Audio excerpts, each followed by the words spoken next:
This is the story of the one. As head of maintenance at a concert hall, he knows the show must always go on. That's why he works behind the scenes, ensuring every light is working, the HVAC is humming, and his facility shines. With Grainger's supplies and solutions for every challenge he faces, plus 24/7 customer support, his venue never misses a beat. Call quickgrainger.com or just stop by. Grainger, for the ones who get it done.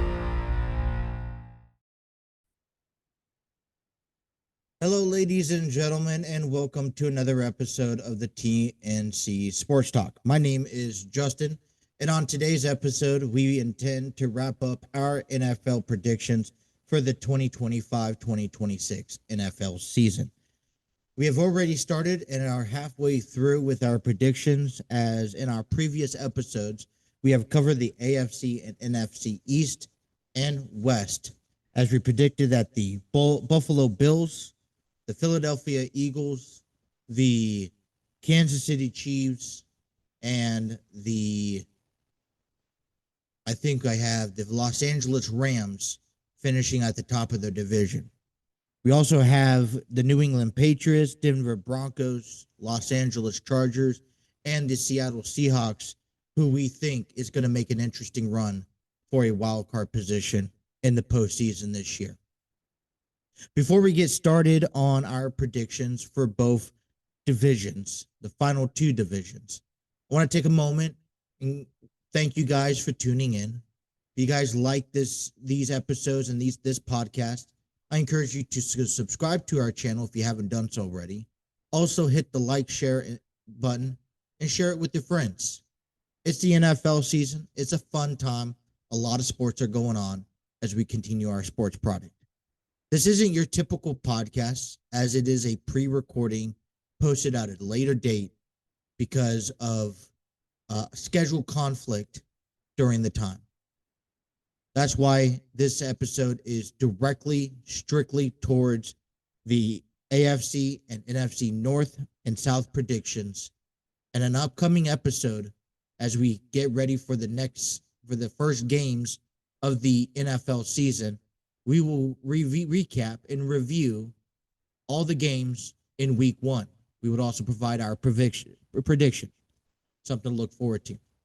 Also going on our channel, you guys could check out our gaming portion where we game the WWE 2K Universe mode.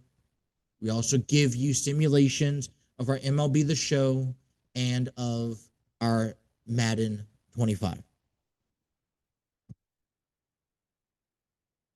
Or Madden 26 now.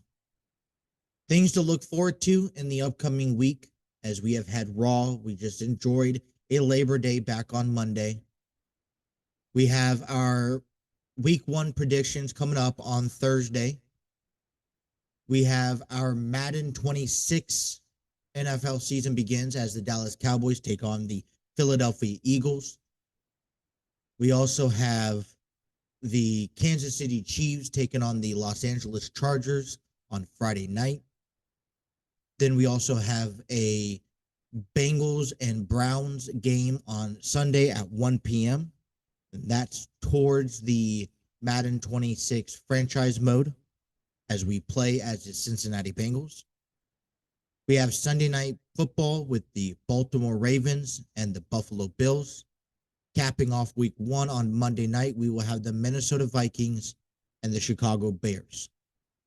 In our MLB The Show, you guys were treated with a doubleheader on Labor Day as the Reds played host to the Blue Jays, and Milwaukee hosted the Philadelphia Phillies.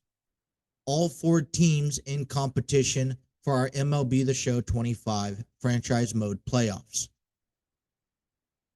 Then we come back on Saturday,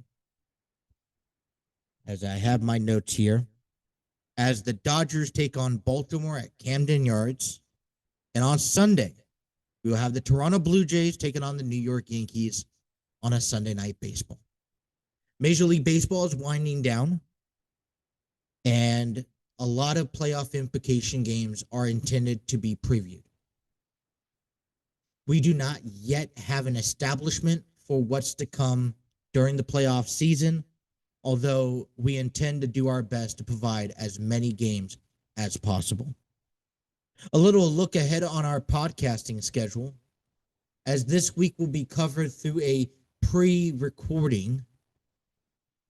Therefore, there is not live updates of situations that are going on around the world of sports. When we come back the following week, we'll tend to catch you all up on Cincinnati Bengals football, Cincinnati Reds and where they stand in the playoff race, as well as local college sports teams such as the Kentucky Wildcats and the Cincinnati Bengals, as those two are our main focus throughout the course of the season. As I mentioned, if you like this podcast, I encourage you to like and share. Also, subscribe and have those notifications on so you don't miss a single episode. All right, let's get right down to it. I'm going to try to save the best for last. But we're going to start off in the AFC South, as this is one of the lower divisions in the league that I have no anticipation to really exceed.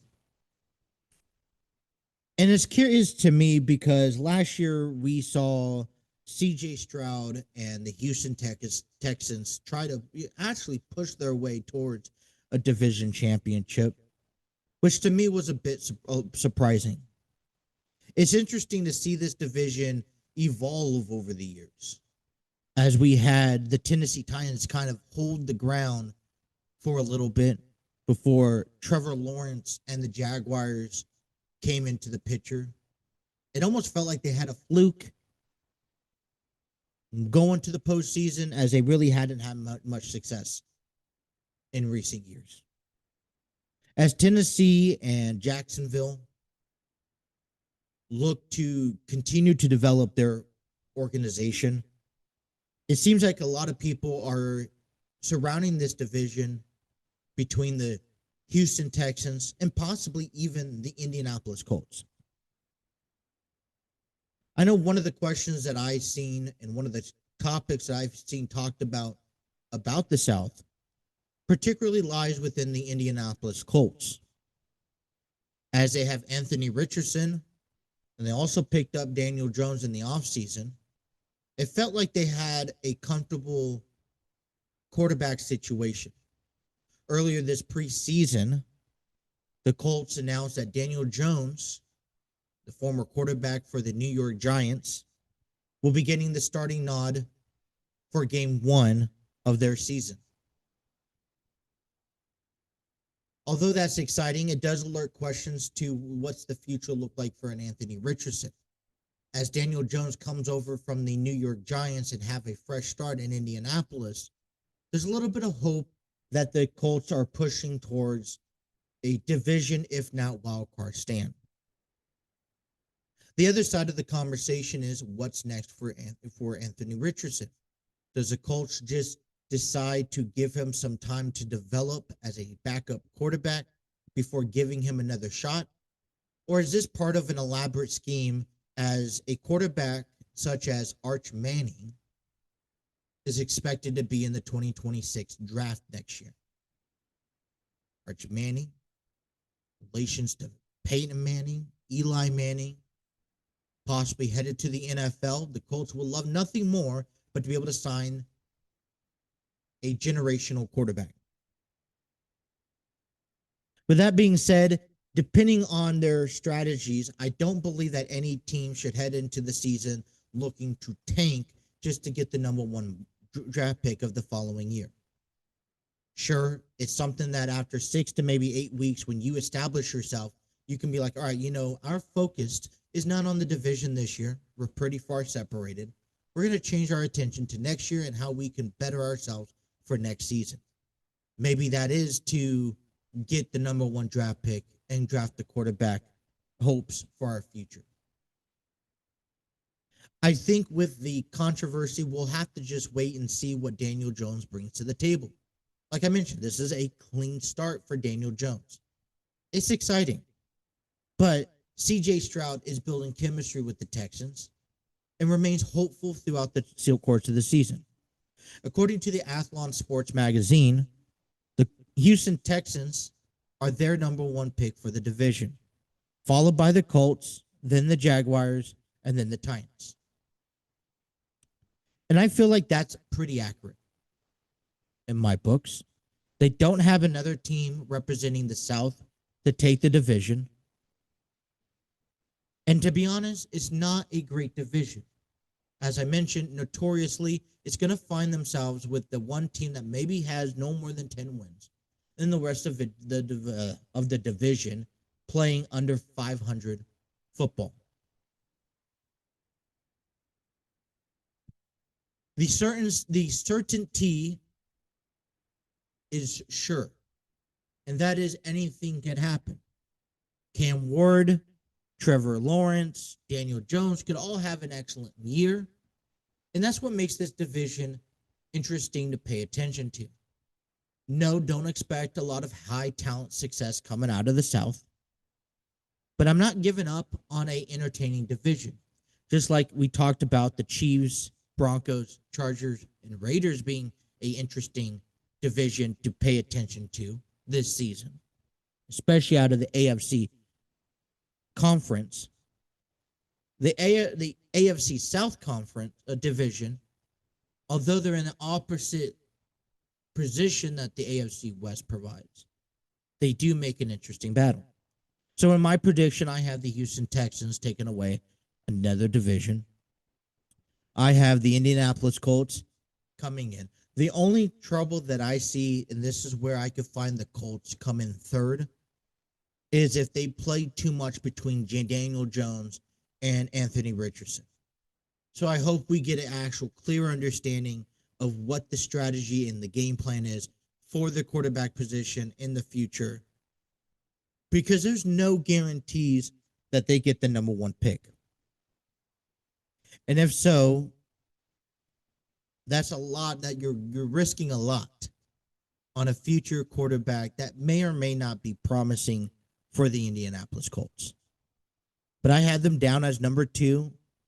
I would love to see nothing more but a Trevor Lawrence can make a comeback, take the Jaguars to a wild card, even a division win again. I just don't see that that's where they're at. And the Tennessee Titans have some unfinished questions to answer. That is my predictions for the AFC South. Let's move on over to the NFC South. A division that resembles the AFC South in outcome, but we also may find that one or two teams that stand apart from each other. The Athlon Sports magazine predicts the Tampa Bay Buccaneers as the NFC South division champions, followed by the Atlanta Falcons, Carolina Panthers, and then the New Orleans Saints. They have the Buccaneers coming in third, with the Falcons also taking the last wild card spot. In my prediction, I don't think that we have that the NFC South has a better team put together than the Tampa Bay Buccaneers.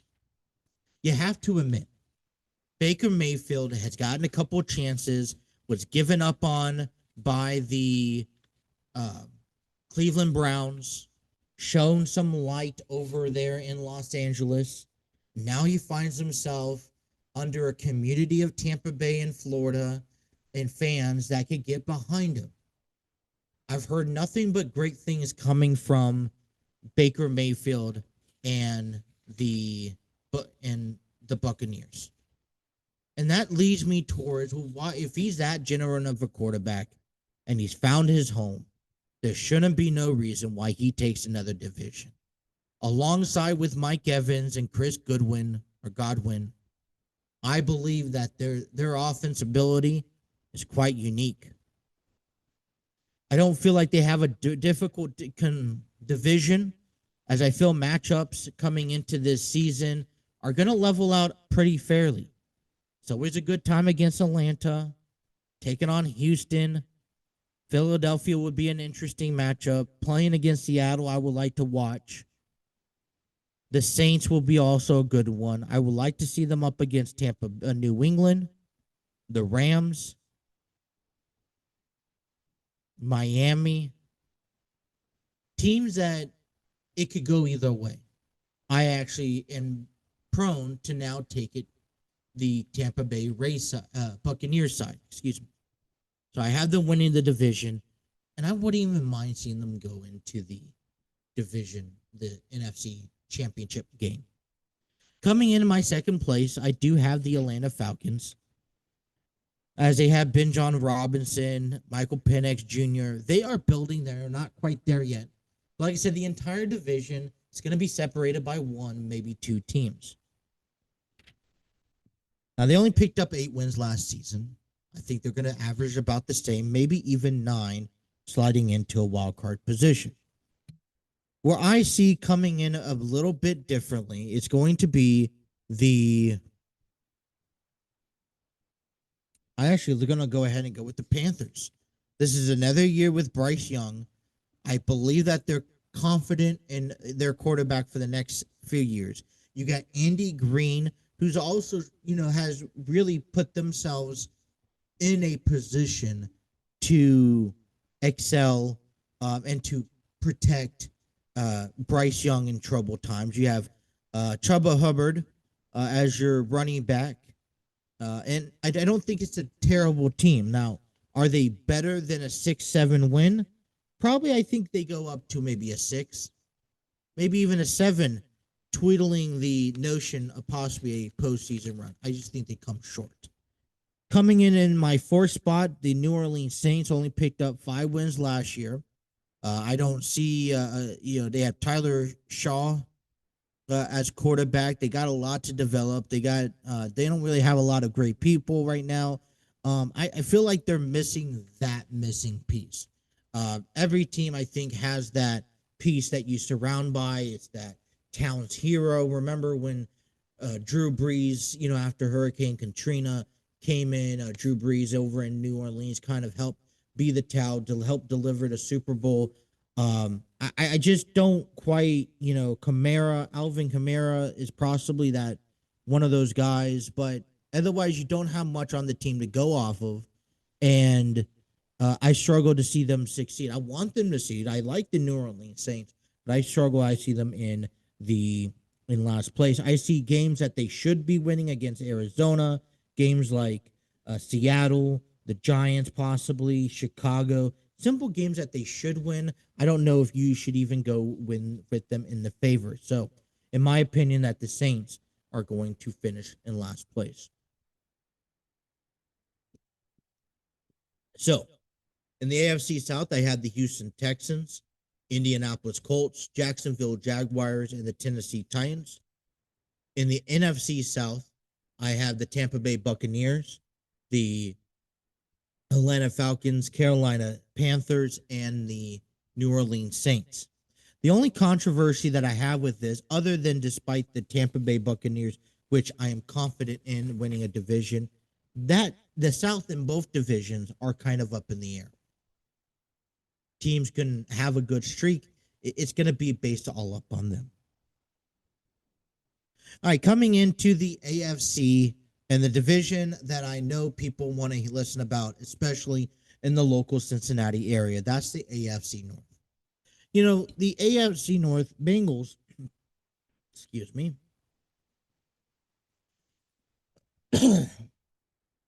earlier after the preseason ended, the Bengals had made significant jumps in signing Trey Hendrickson to a 1-year deal, as well as picking up free agent offensive lineman. We got his name already. Dalton Rinsner. And I think people are excited, relieved. Hey, we have our defensive player. Still with Trey Hendrickson, the defense is not ranked anything higher than 25 from last year. So all we really did was secure a defensive lineman that we already expected to be on this ball club this season.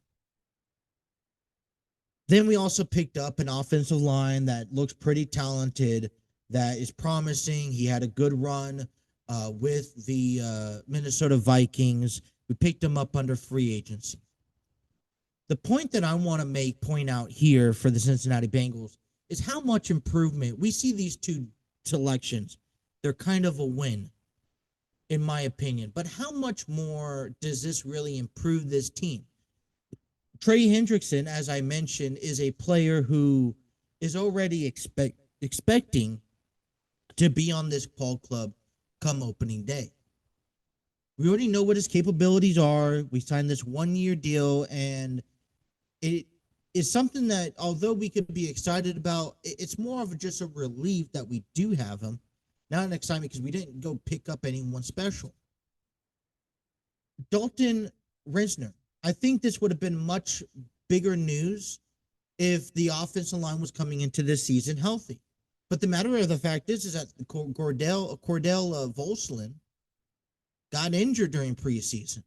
He's going to be out for the entire season with the shoulder injury.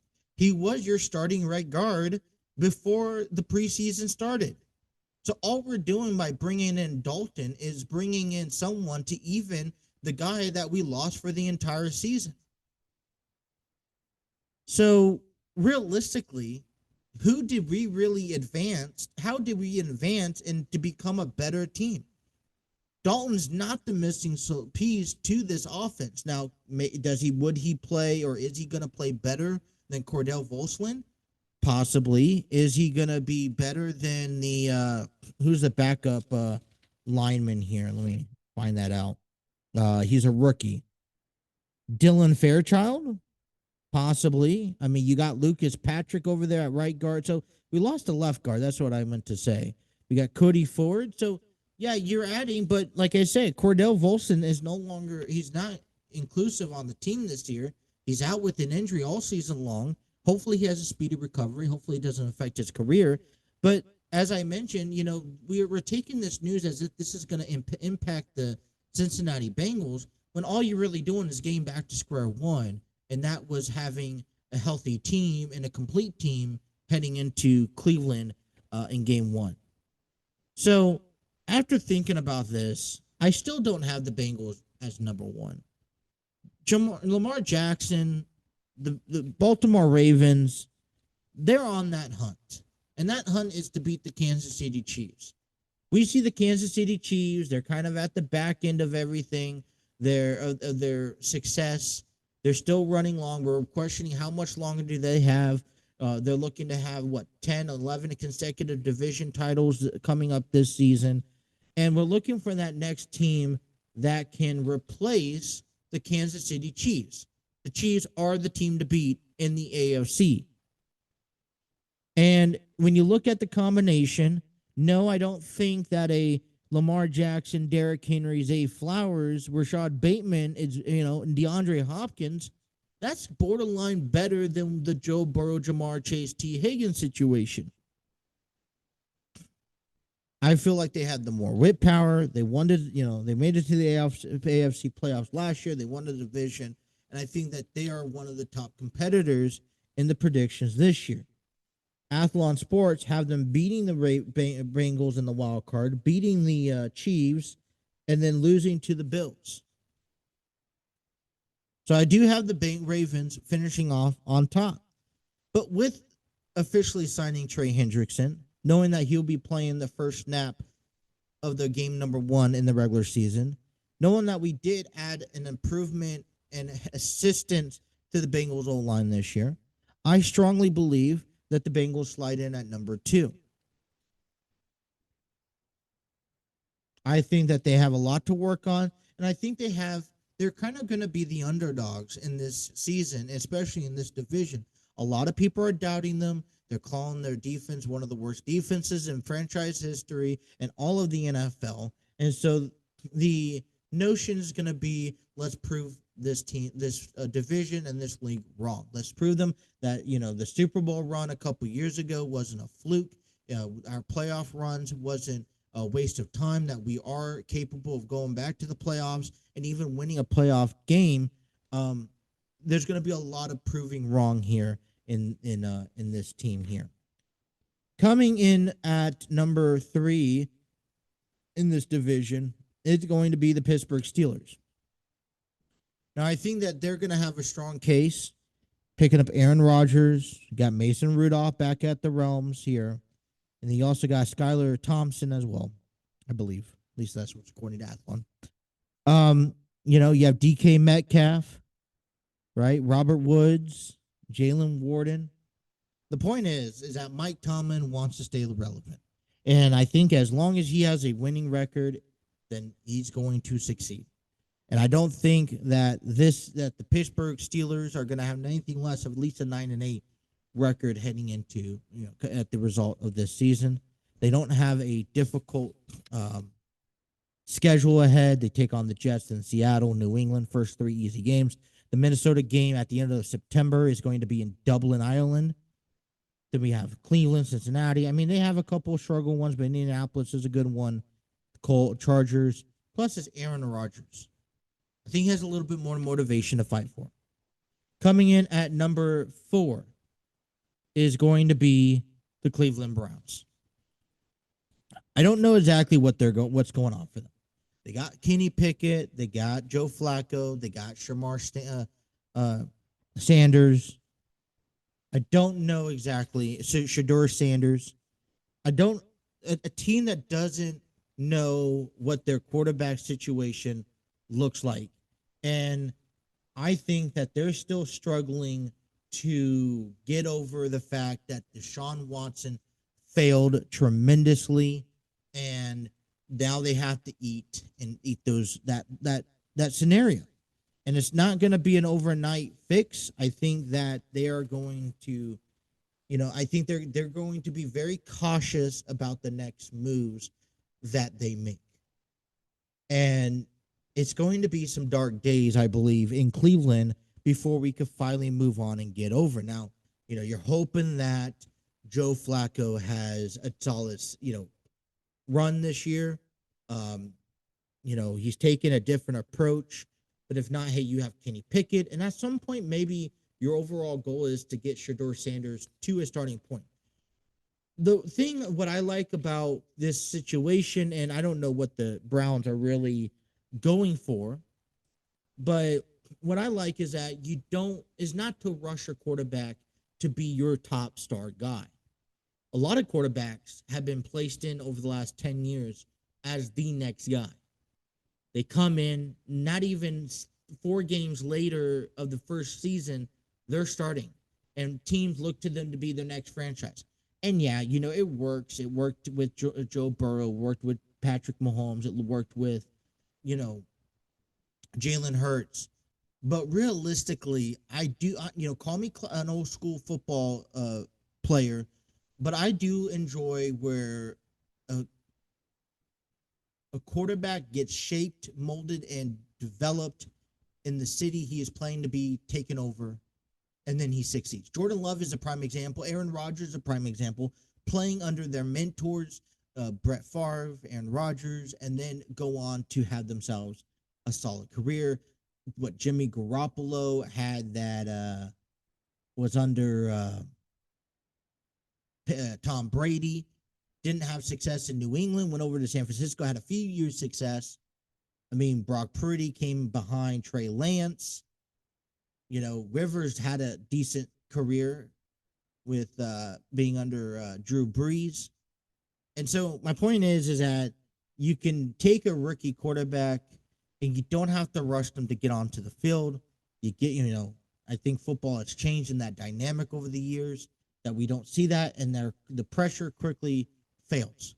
And that's why the questions are, Trevor Lawrence, Cam Ward, you have Bryce Young, Caleb Williams, and just so on that I think are struggling to find their place in the NFL because they haven't been molded. They haven't been shaped.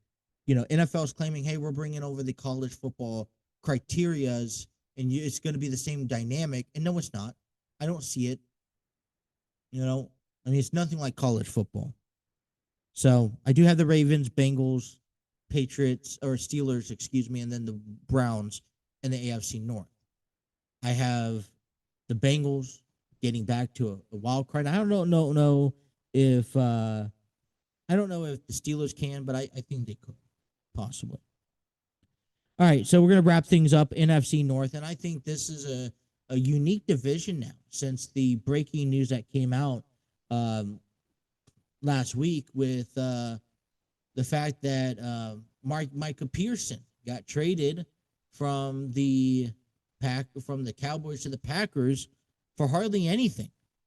We know the controversy during the preseason between Jerry Jones, Micah Parsons wanting contracts, and I'm listening a lot about the Dallas Cowboys and Jerry Jones failures. It makes a lot of sense.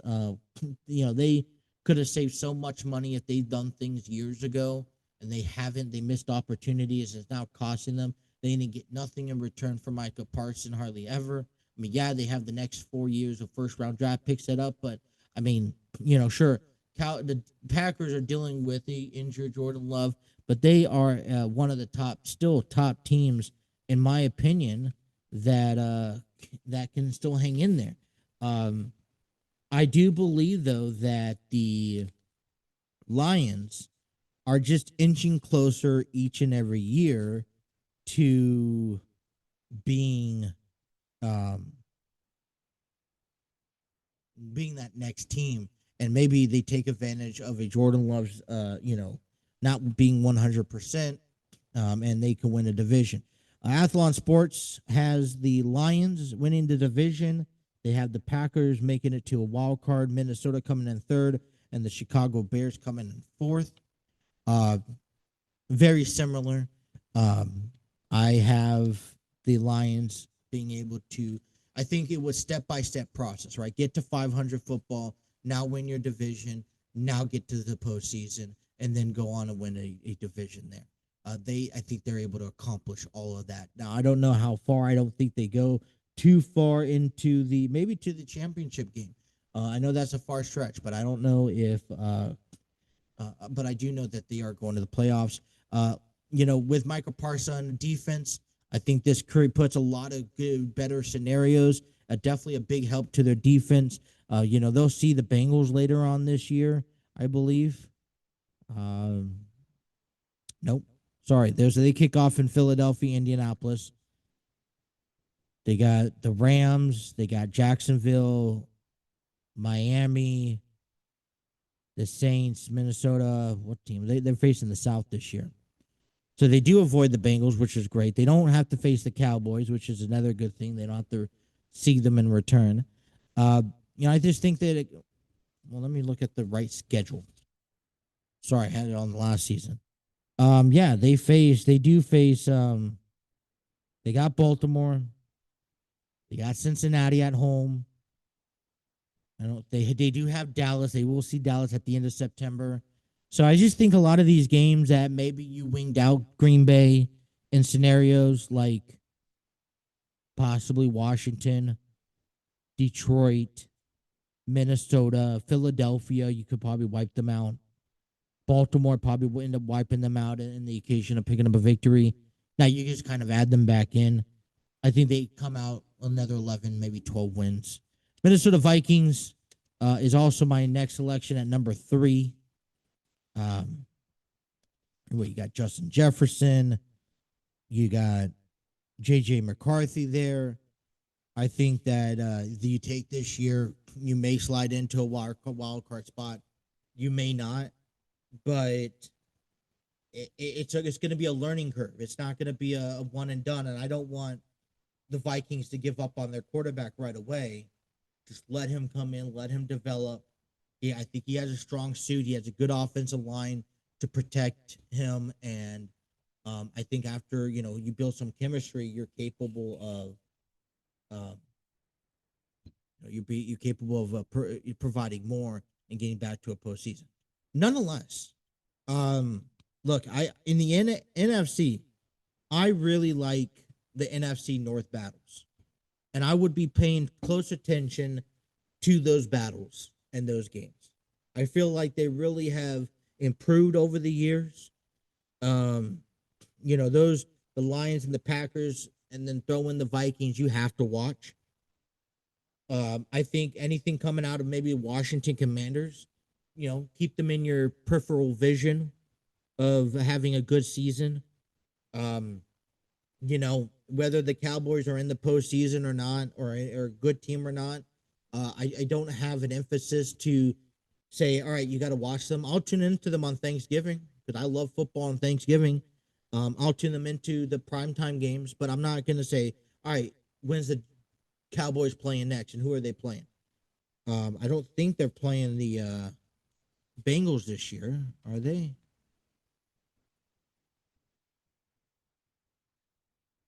I don't see them on the schedule, which is a good thing.